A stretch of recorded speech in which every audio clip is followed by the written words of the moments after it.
Olá, irmão, irmã, que bom que você está conosco de novo aqui no canal Classe de Professores. Nesse trimestre estamos estudando as profecias do profeta Isaías, através da lição da Escola Sabatina. É sempre uma alegria cumprimentar você, é sempre uma alegria estarmos juntos aqui. Nós estamos chegando na lição de número 11, que nesta semana vai abordar o amor em ação. Qual é o tema desta lição? Você sabe que o profeta Isaías e toda a Bíblia enfatizam que a salvação é pela graça de Deus. Aliás, Isaías 55 é um versículo, verso 1, um versículo muito conhecido, onde Deus faz um convite ao ser humano pecador, eu e você.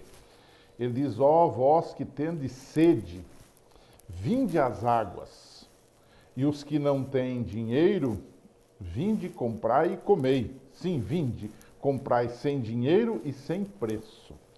Isso mostra que Deus está disposto a nos salvar, apesar dos nossos pecados e sem as nossas obras, sem a nossa interferência. A salvação é algo que vem pela graça de Deus. Porém, há muita confusão no que vem depois da salvação. Ou seja, eu sou perdoado de graça. Agora, o que devo fazer depois? Continuar no pecado ou obedecer? Essa é a grande questão. Por isso que o título dessa lição vai desenvolver a questão do amor em ação. Deus nos ama, nós somos transformados por este amor, por esta graça, baseado no que Jesus Cristo fez no Calvário, e nós agora respondemos a este amor também pela graça de Deus. E nessa semana o autor da lição nos leva para Isaías capítulo 58. O que trata Isaías capítulo 58? Ele trata de dois assuntos, jejum e sábado. Como prova de que eu amo a Deus, eu tenho que obedecê-lo, eu tenho que honrá-lo, eu tenho que humildemente aceitar a sua graça e o seu poder na minha vida e praticar esses bons atos. Então, nessa semana, o capítulo 58 tratou de dois assuntos melindrosos, no que diz respeito à questão de o método da salvação, como eu sou salvo. E no primeiro tópico você vai ter o seguinte título, jejum e humildade. Eu intitulei assim, jejum e humildade. O povo de Isaías, da época de Isaías, estava jejuando bastante, mas ele não o fazia com a devida humildade e contrição que isso exigia. Sabe que quando a gente lê sobre o jejum na Bíblia, eu fiz uma ocasião uma pesquisa sobre isso, a gente percebe que embora o jejum é estimulado, motivado em muitas situações, especialmente em casos especiais, tanto no Velho quanto no Novo Testamento, não existe uma obrigatoriedade do jejum. Aliás, só há um dia em que o jejum era obrigatório para os israelitas, por exemplo, que era no dia da expiação, né? Então eles deveriam jejuar. Mas o que estava acontecendo na época de Isaías é algo que pode estar acontecendo hoje também. As pessoas jejuavam, mas aquilo era um mero formalismo. Não vinha acompanhado de arrependimento, de humildade, de contrição diante de Deus. O que é o verdadeiro jejum? O jejum é um tempo que você se abstém de alimentos ou de coisas que você gosta, para ter a sua mente desanuviada, para ter a sua mente clara, para entender a vontade de Deus, dedicar-se nesse tempo ao estudo da Bíblia, à oração, a uma concentração espiritual. Então o jejum em si não tem um mérito de salvar, de perdoar, nada disso, mas ele demonstra a minha humildade diante do poderoso e grandioso Deus, que é o guia da minha vida. De maneira que o povo de Isaías estava jejuando sim, mas não havia o necessário arrependimento. Então Deus colocou um parâmetro nessa situação. O assunto não era só parar de comer.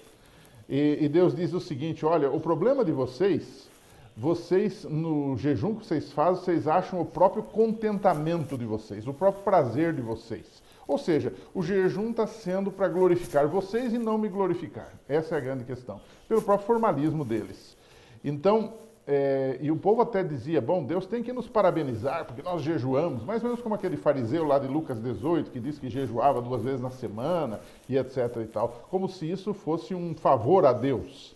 Na verdade, é uma forma de honrar a Deus, mas não exatamente como eles pensavam. Então, você tem aqui o primeiro tópico, jejum e humildade. Não havia humildade nem a concentração, nem o amor, nem a adoração necessária com esse jejum que eles estavam praticando. O segundo tópico da lição, para você entender, eu dividi em alguns tópicos, o segundo é jejum e caridade, ou jejum e amor. Então Deus dá uma mensagem para o povo. O povo devia fazer um jejum agora verdadeiro, não apenas parar de comer, mas ir além. Um jejum que vai, além de deixar de comer, seria o seguinte. Deus diz assim em Isaías 58, 6 e 7, um verso muito conhecido. Ele diz assim: porventura não é este o jejum que eu escolhi?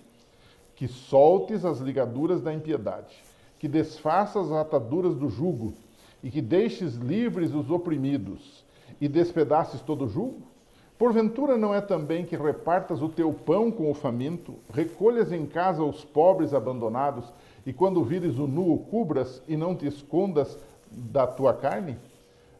Você percebeu que Deus aqui está levando o povo para um jejum diferente.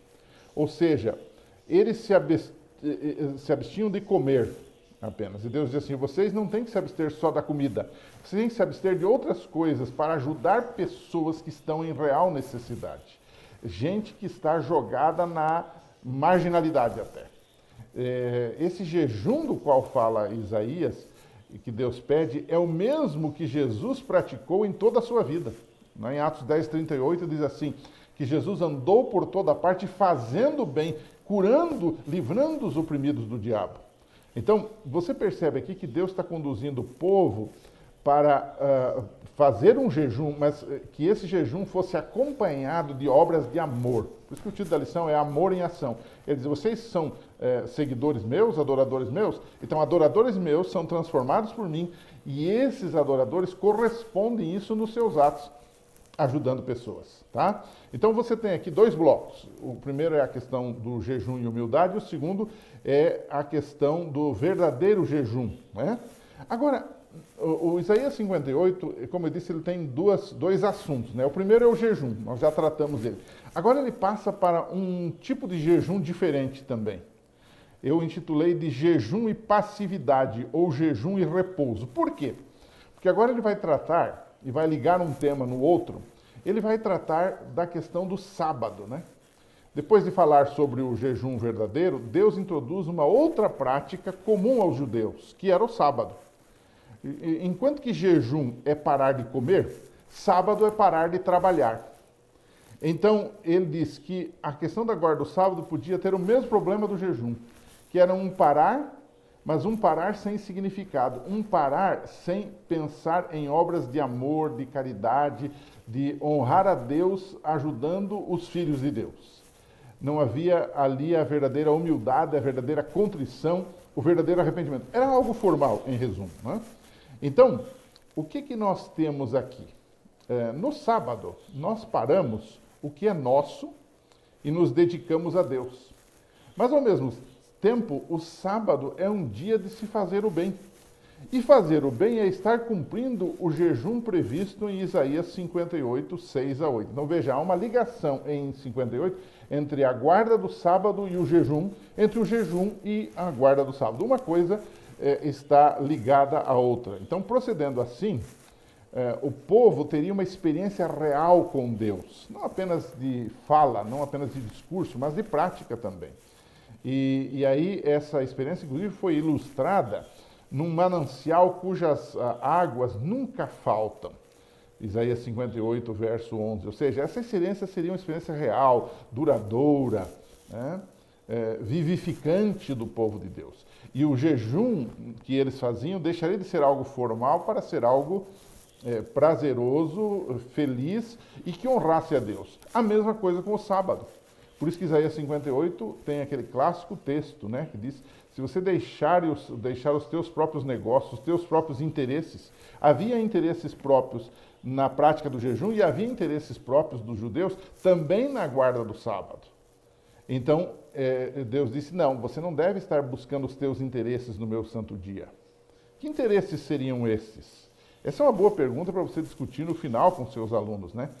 Na conclusão da lição dessa semana. Que interesse seria esse? O que é fazer, segundo Isaías 58, 13 e 14, o que é fazer a tua própria vontade com respeito à guarda do sábado? Alguns aqui acham que você não pode fazer nada, né? Mas Jesus deixou claro que no sábado é dia de a gente adorar a Deus, de Jesus ir à sinagoga, segundo o seu costume, Lucas 4,16. Sábado é o dia de fazer o bem, né? De abençoar pessoas, de visitar um doente, por exemplo, de orar com pessoas, de se for necessário, levar lá uma cesta de alimentos. Quer dizer, você tem uma porção de coisas envolvidas na questão do sábado. O sábado é algo muito mais do que parar. Alguns acham que parar no sábado resolve a situação. Eu sempre digo, em tom até de brincadeira, que se